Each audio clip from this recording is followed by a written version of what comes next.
The undefeated Broncos will host the undefeated Packers on Sunday night. It will be just the fourth matchup of 6-0 teams in NFL history, and the first since 2007 when the Patriots beat Peyton Manning and the Colts. Pierre Garcon's still here with us, but I want Stephen A. to weigh in here first. Stephen A., Packers, Broncos, who gets handed their first loss? Well, I'm going to roll with the Packers because of that bad man that is Aaron Rodgers, the same guy who's struggling this year, no doubt, but is completing 68% of his passes, has a quarterback rating of 115, has a QBR of 80, has thrown 15 touchdowns, just 2 interceptions, despite not having Jordy Nelson, despite Randall Cobb being nicked up, despite implementing Richard Rodgers into the tight end spot and still struggling to develop some degree of continuity, not to mention the fact that Eddie Lacy has not been 100% healthy as well. So when you take all of those things into consideration and the fact that the greatness of Aaron Rodgers, albeit not shining as brightly as I'm accustomed to seeing,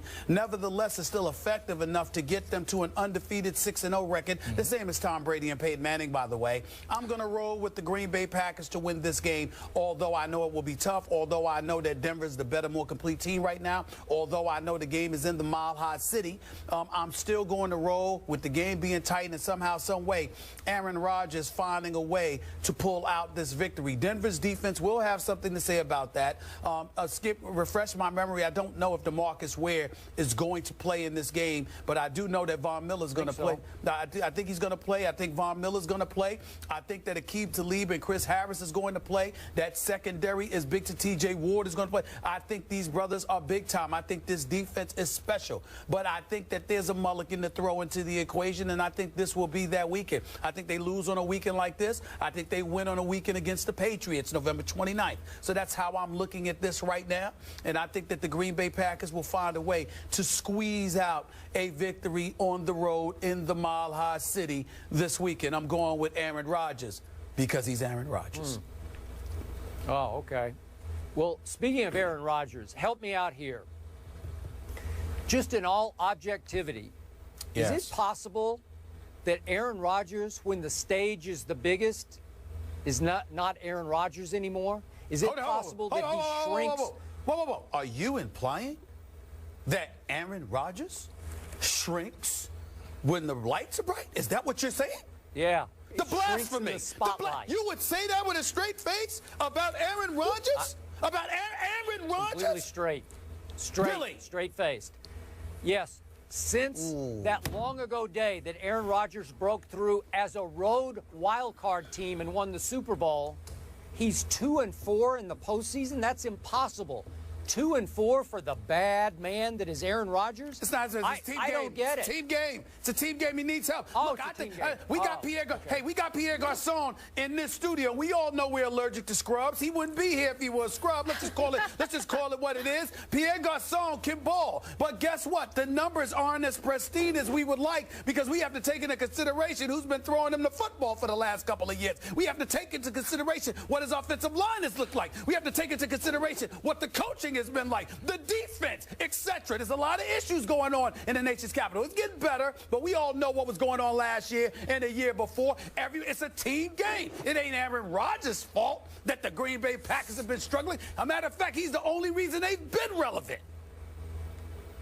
Oh, okay. So help me out here. Tom Brady has little to no offensive line. Oh, stop it. He's throwing as his best wideout is Julian Edelman, a former college quarterback. So Rob Gronkowski has nothing to do with it.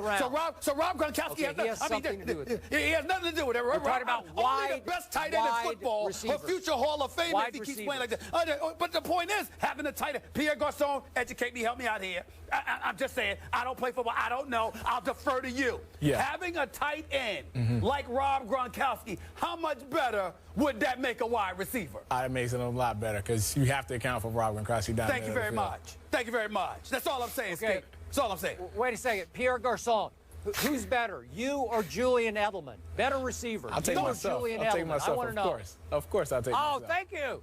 Thank you. Everybody would. Because Julian Edelman, to most people, is just another guy. And he's now a superstar thanks to Tom Brady, who makes everybody better. All of a sudden, off the scrap heap, hasn't played for almost 2 years. Dion Lewis. Well, where did he come from? he's another Brady product. They're all Brady products. Danny Amendola, Brady product. Brandon LaFell, Brady product. Okay, so Bill Belichick now and Josh McDaniels have nothing to do with it. Okay. It's all about number 12. Trust me. Trust me, it is. Okay, now back to the great Aaron Rodgers, who in 6 games has only one 300-yard passing game this whole year. So I think we could agree he's having a little bit of an off year, even though off the scrap heap, they pick back up James Jones, who leads the NFL in touchdown receptions. So that's pretty good. He's at least got somebody that he's comfortable with who used to be a big star, obviously, in Green Bay. Despite all that, let's get to the real story of Sunday night. It's Peyton Manning. I am sick and tired of all the criticism, all the writing off of Peyton Manning. He is not nearly as bad as people are making him out to be. Every time that team has needed a big throw, Peyton has made that throw. That's why they are 6-0, even though he's, 7 touchdowns to 10 interceptions with a 46 QBR that ranks 25th in the league. I don't care about any of those numbers except for the 6-0. Trust me, on the big stage, Sunday Night Football, Peyton Manning always flourishes. He will flourish again. They will win this game, a defensive battle between the #1 defense from Green Bay, #2 from Denver. I'm going to say Peyton wins this game 20-17. Okay, so Peyton Manning can throw 10 interceptions. Peyton Manning can have a QBR 46. Peyton Manning can be undefeated because he's primarily a product of a defense that has proven thus far anyway to be elite. But when it comes to Aaron Rodgers, everything falls on his shoulders. It can't be the same. Pierre Garçon, chime in. Go ahead, Pierre, because he hasn't spoken yet. No. I gotta say this. Green Bay has the #1 ranked scoring defense in the whole league. Yeah, and look at who they play. Stop it. And look at who they play. Don't get me started. Look at who they play. Don't get me started. Go ahead, Pierre. Go ahead, Pierre. I can't listen to his dribble right now. Go ahead, man. To answer one of the questions, I don't think Aaron Rodgers shy away when the lights are on. I think he plays well, but going against Peyton Manning Sunday night in Denver against that great defense, it is going to be tough, especially with the receivers Aaron Rodgers have. I'll admit that. Quarterbacks do make the receivers, but Aaron Rodgers haven't had time to, adjust to the guys that, dealing with the injury of Jordy Nelson. And, they added James Jones, which has played very well for them. But, it's different, Jordy Nelson and James Jones. But it's hard to go against the Broncos at home against that defense. Their defensive line is amazing.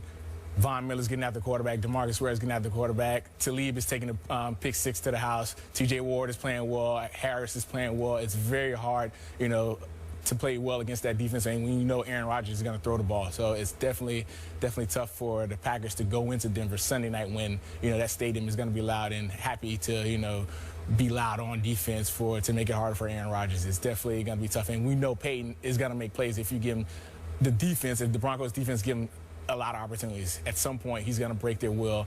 Those receivers are going to go off. Demarius Thomas and Emmanuel Sanders are going to make their plays. Let me put you on the spot, Pierre. Yes, sir. I'm not going to ask you about your quarterback because we all know the obligatory issue. You got to say Kirk Cousins. Forget Kirk Cousins for a second. Forget anybody on the Redskins. Yes, I'm not talking about anybody on the Redskins. If you could have one guy throwing you the football outside of the quarterbacks that you have, who would it be? One guy to throw me the pass. To throw you all day long. All day long. I'm going with Aaron Rodgers. I love the way he throws. I love the way he plays. I love the way he sits in the pocket. He's always looking to throw. He's not looking to run it. But, it's Aaron Rodgers has that confidence in his arm, has that confidence to throw it 90 yards, has that confidence to throw it, to dip and dunk it downfield. Aaron Rodgers is probably the best passer in the league. It's just special. Wait, time out. Go ahead, Wait Skip. a second. Go ahead, Skip. Stephen A. Smith just succeeded in changing the subject after Pierre actually went with my pick. He went with Denver to beat Green Bay. Yes, Denver to beat Green Bay. Pierre, I'm fine with that. Wait. Hold on. No, stop it. Did I just hear Pierre say that Aaron Rodgers is better than Tom Brady? Is that what you just said? Aaron Rodgers throws the ball better than Tom Brady, the best passer in the league. Tom Brady makes plays. Tom Brady wins games, but Aaron Rodgers is the best thrower in the league. Wait. You have my vote. You got my vote, Pierre. Stop it. Who is your next opponent? New England Patriots. We're looking forward to it. Oh! Looking forward to it. What that got to do with anything? Wait a second. What they got to do with anything? That just went up on the bulletin board. It went up on the bulletin board. You just provoked Psycho Tom. You're going to get Psycho Tom right between your eyes. It's all right. Trust me. We'll love to blitz him in. Send the guys Tom Brady after him. watches this show. Tom Brady will be all over that quote. Thank you very much, Pierre, for saying that, for motivating Psycho Tom. But Skip, Pierre doesn't play defense, Skip. He doesn't play defense. Oh, but it doesn't matter. He plays for the Redskins. Right? He plays for the Redskins. Yes. So he's just telling the truth. He's just telling the truth. Appreciate that. I know, problem. Way to go. Looking forward to it. Yeah, you better. You got my vote, Pierre. You got my vote. Pierre for the Senate. Put up with every day, Pierre. Thank you. Thank you for putting up with those two. November 8th. I ain't voting for Jay Feely because he loves Skip too much. I'm not voting for Jay. I love you, Jay, but I ain't voting for you because you love Skip too much. I can't do it. I can't do it. All right. Pierre, thank you so much for spending part of your bye week with us. I appreciate it. November 8th in Foxborough, and yeah, I'm with you. I'm going with the Broncos. I think they're going to miss Jordy in this one. That was a good point there.